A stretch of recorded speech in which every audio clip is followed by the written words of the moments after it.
Before saying a word, Antes de falar-lhes, gostaria que se lembrassem que vocês assistiram a uma das melhores reuniões do sacerdócio geral que eu já vi na minha vida. Fomos bem ensinados, vamos nos lembrar bem daquilo que foi falado. Irmão, vocês aqui no centro da conferência de Salt Lake City são uma visão inspiradora. É assombroso pensar que em milhares de capelas espalhadas pelo mundo inteiro, outros como vocês, portadores do sacerdócio de Deus, estão recebendo essa transmissão via satélite.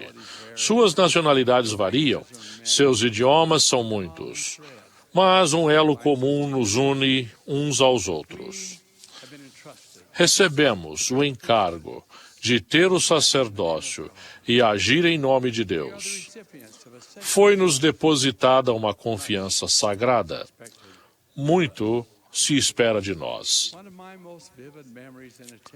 Uma de minhas lembranças mais vívidas é a de quando assisti a uma reunião do sacerdócio como diácono recém-ordenado e cantamos o hino Ó Filhos do Senhor. Nesta noite, no mesmo espírito daquele hino especial, digo a vocês, vinde todos vós, filhos de Deus, que recebestes o sacerdócio. Ponderemos nossos chamados, reflitamos sobre nossas responsabilidades e sigamos Jesus Cristo, nosso Senhor. Há 20 anos, assisti a uma reunião sacramental em que as crianças abordaram o tema Sou da Igreja de Jesus Cristo dos Santos dos Últimos Dias. Aqueles meninos e meninas mostraram que estavam em treinamento para prestar serviço ao Senhor e às pessoas. A música foi muito bonita, as falas foram muito bem recitadas e o Espírito vinha do céu. Um de meus netos, que tinha 11 anos na época, falou da primeira visão ao apresentar sua parte do programa.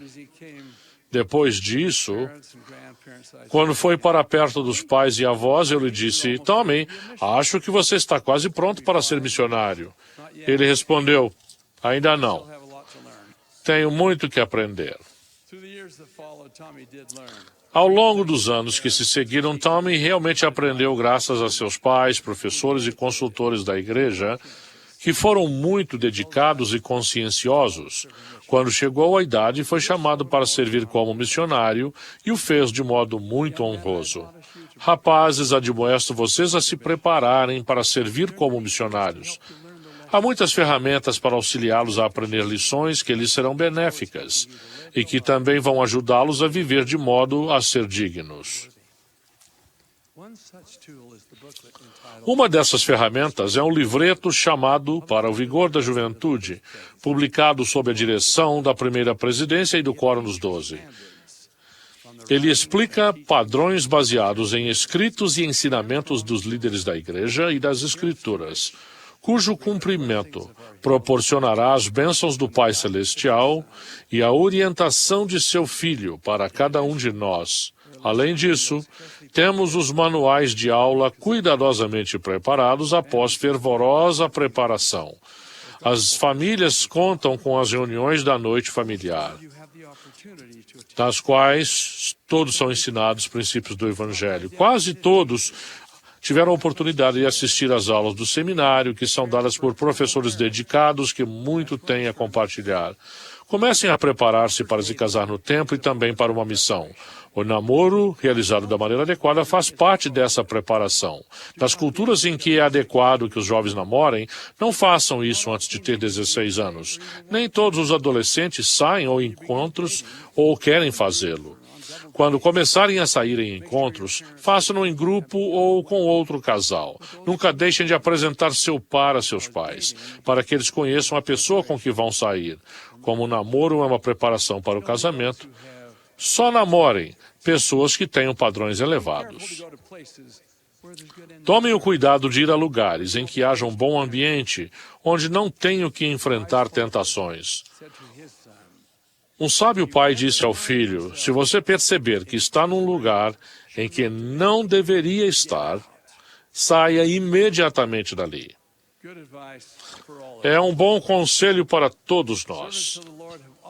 Os servos do Senhor sempre nos aconselharam a vestir-nos adequadamente para mostrar nosso respeito pelo Pai Celestial e por nós mesmos. A maneira como nos vestimos transmite mensagens a nosso respeito para os outros e muitas vezes influencia o modo de agir que nós e as outras pessoas adotamos. Vistam-se de modo a trazer ou fazer aflorar o melhor que há em vocês e nas pessoas ao seu redor.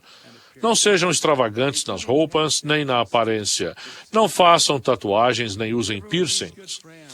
Todos precisam de bons amigos. Seu círculo de amizade vai influenciar enormemente seu modo de pensar e sua conduta e vice-versa. Se você e seus amigos tiverem valores em comum, poderão fortalecer e incentivar uns aos outros. Tratem todos com bondade e dignidade. Muitos não-membros vêm para a igreja por causa de amigos que os envolveram nas atividades da igreja. Este adágio muito citado é sempre verdadeiro. A honestidade é a melhor política.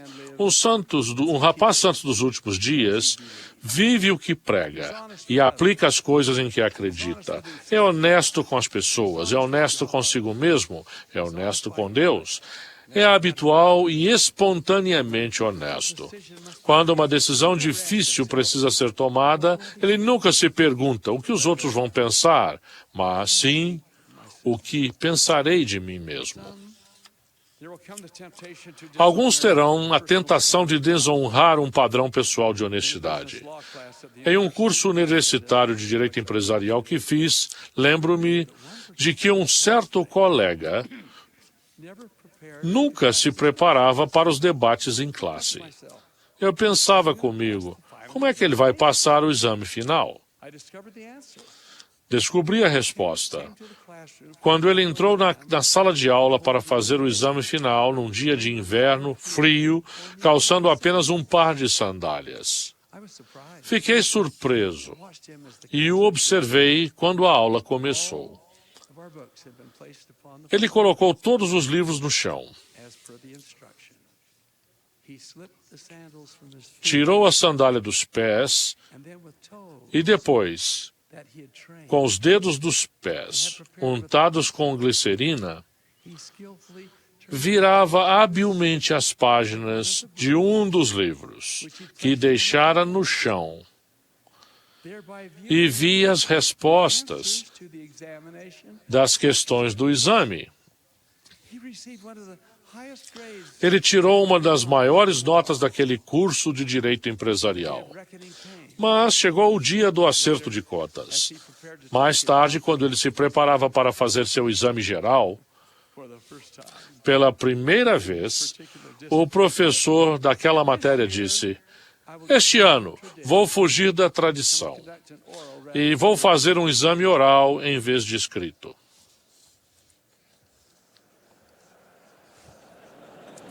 Our favorite train tow expert Aquele colega que se passava por esperto ficou muito constrangido ao ver que não conseguia responder a nenhuma pergunta e foi reprovado. Quando vocês falam, as palavras que utilizam dizem muito a respeito da imagem que desejam passar. Use uma linguagem que edifique e eleve as pessoas ao seu redor. Uma linguagem profana, vulgar ou rude e piadas impróprias ou indecentes são ofensivas ao Senhor. Jamais tomem em vão o nome de Deus ou de Jesus Cristo. O Senhor disse: "Não tomarás o nome do Senhor teu Deus em vão." Nosso Pai Celestial nos aconselhou a procurar qualquer coisa virtuosa, amável, de boa fama ou louvável. Tudo que lerem, ouvirem, deixa uma impressão em vocês. A pornografia é especialmente perigosa e viciante. A curiosidade pela pornografia pode tornar-se um hábito dominador que leva a materiais ainda mais indecentes e a transgressão sexual. Fujam da pornografia a todo custo. Não tenho receio de sair do cinema, de desligar a televisão ou de mudar a estação de rádio, se o que estiver sendo apresentado não for condizente com os padrões do Pai Celestial. Em resumo, se não tiverem certeza de que determinado filme, livro ou outro entretenimento sejam apropriados, não vejam, não leiam, não participem. O apóstolo Paulo declarou: não sabeis vós que sois o templo de Deus e que o Espírito de Deus habita em vós?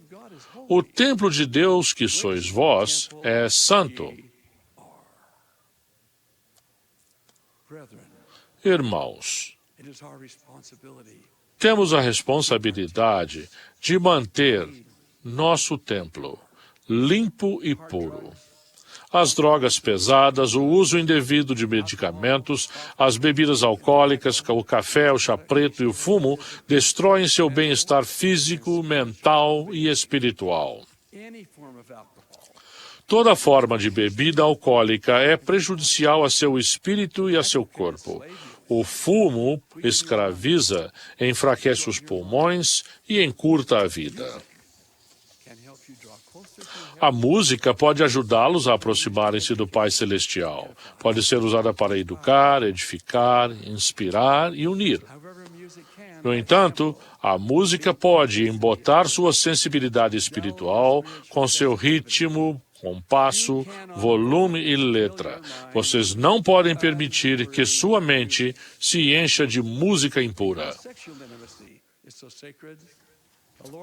Devido à natureza sagrada das intimidades sexuais, o Senhor exige autocontrole e pureza antes do casamento e fidelidade absoluta depois do casamento. Ao sair com uma garota, trate-a com respeito e espere ser tratado com esse mesmo respeito. A transgressão resulta inevitavelmente em sofrimento. O presidente David O. McKay, nosso presidente da igreja, aconselhou: imploro que tenham pensamentos puros. Fez então esta importante declaração de verdade: toda ação é precedida por um pensamento. Se quisermos controlar nossas ações, e nós queremos, precisamos controlar nosso pensamento. Irmãos, encham a mente de bons pensamentos. Então suas ações serão adequadas. Que cada um de vocês seja um exemplo da verdade contida no verso de Tennyson, proferido por Sir Galahad. Tenho a força de 10, porque meu coração é puro. Há não muito tempo, o autor de um estudo sobre a sexualidade dos adolescentes resumiu sua pesquisa dizendo que a sociedade envia uma mensagem confusa para os jovens. As propagandas e a mídia de massa transmitem uma mensagem tão forte dizendo que a atividade sexual é aceitável e esperada, que muitas vezes abafa as advertências dos especialistas e as súplicas dos pais. O Senhor derruba todas as mensagens da mídia com uma linguagem clara e precisa quando declara a nós: purificai-vos. Sempre que chegar a tentação, lembrem-se do sábio conselho do apóstolo Paulo, que declarou: não veio sobre vós tentação senão humana, mas fiel é Deus, que não vos deixará tentar acima do que podeis. Antes, com a tentação, dará também o escape, para que a possais suportar. Quando vocês foram confirmados membros da igreja, receberam o direito de ter a companhia do Espírito Santo. Ele pode ajudá-los a fazer boas escolhas. Quando forem desafiados ou tentados, não precisam sentir-se sozinhos.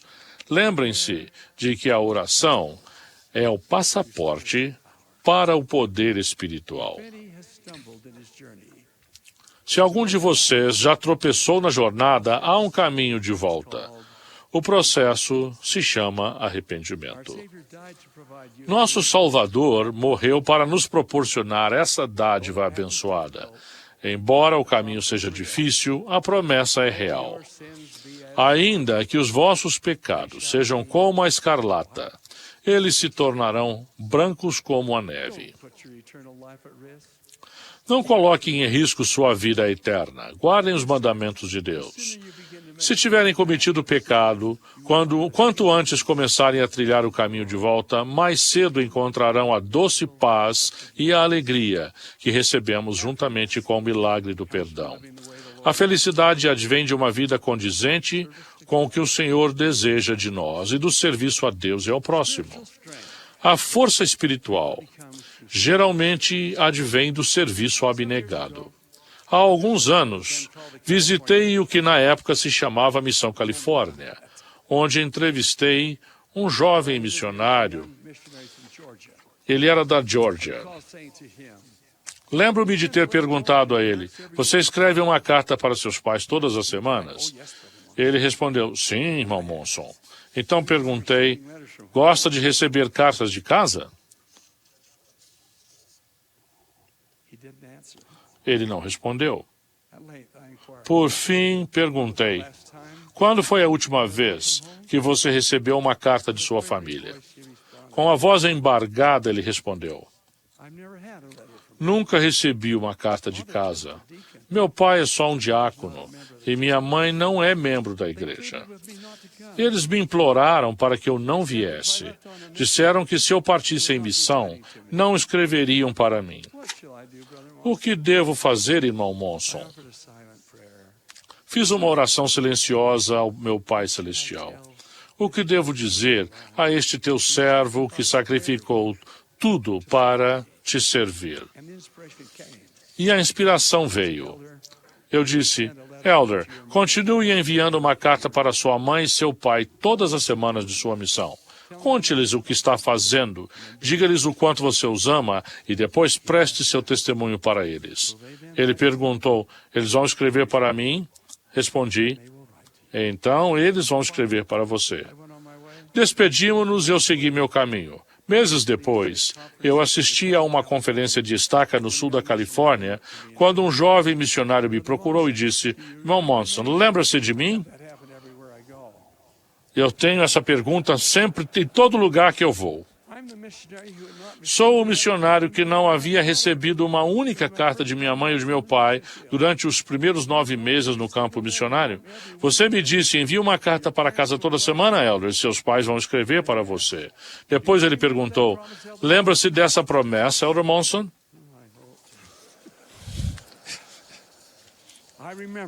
Eu me lembrava. Perguntei: recebeu notícias de seus pais?